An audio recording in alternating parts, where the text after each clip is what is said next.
Dr. Zoe, I said, trying to look very stern. Behind me on the floor, Lin Cho moaned loudly. The doctor's eyes lit up. I knew it! Lin Cho is ill, he said. He is not. He is resting, I said. He has just finished the Emperor's painting. Dr. Zoe frowned at the painting rolled under my arm. Show me, he said. I shook my head and said, The Emperor's waiting. Dr. Zoe tugged at the painting, but I pulled it from his grip.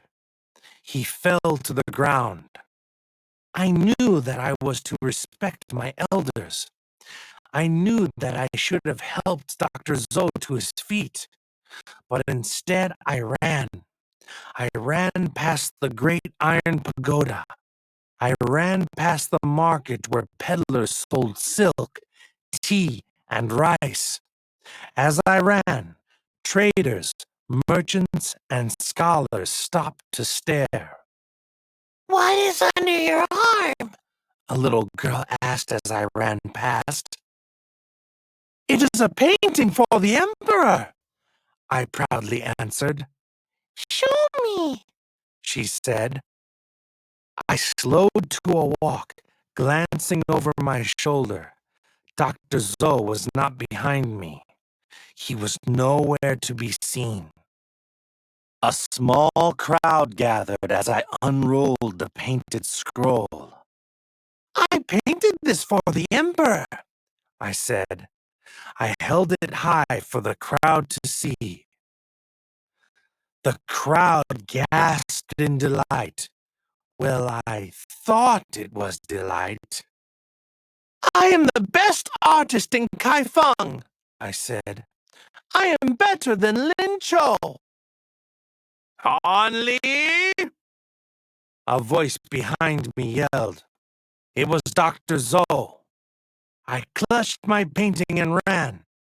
I didn't stop running until I reached the Huanghe River. I hopped into a boat. The river was the quickest way to get from one part of Kaifeng to the other. To the palace, I told the boatman. Quickly, please. The river was crowded with boats. All kinds of people, rich and poor, young and old, traveled on the river. The rich people of Kaifeng traveled in boats decorated with jewels. They wore silk clothes of many colors, red, blue, green, and purple. But they didn't wear yellow. Only the Emperor wore yellow. The poor traveled in plain small boats. They didn't wear silk. They didn't wear any colors except blue and black. But everyone, rich and poor alike, was preparing for the New Year celebration.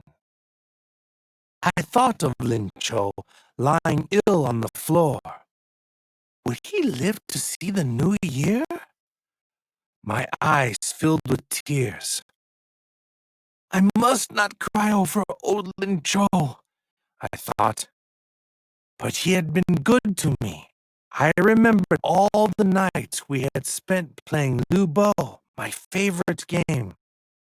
I remembered how often he had brought me tea while I studied. How could I have left Lin Cho to die all alone? I thought. Dr. Zoe! I shouted, hoping he had followed me to the river. But no one answered. I sank onto the floor of the boat and watched the clouds. As the boat neared the palace, my thoughts of Lin Cho washed away. The setting sun bounced off the silver pagodas of the palace. Guards stood at the gates. Servants carried carts of food through the palace doors. I imagined what would happen when I presented the painting to the emperor. I imagined his amazement when I told him that I had made the painting. Maybe he would bow to me. Maybe he would even make me a palace artist.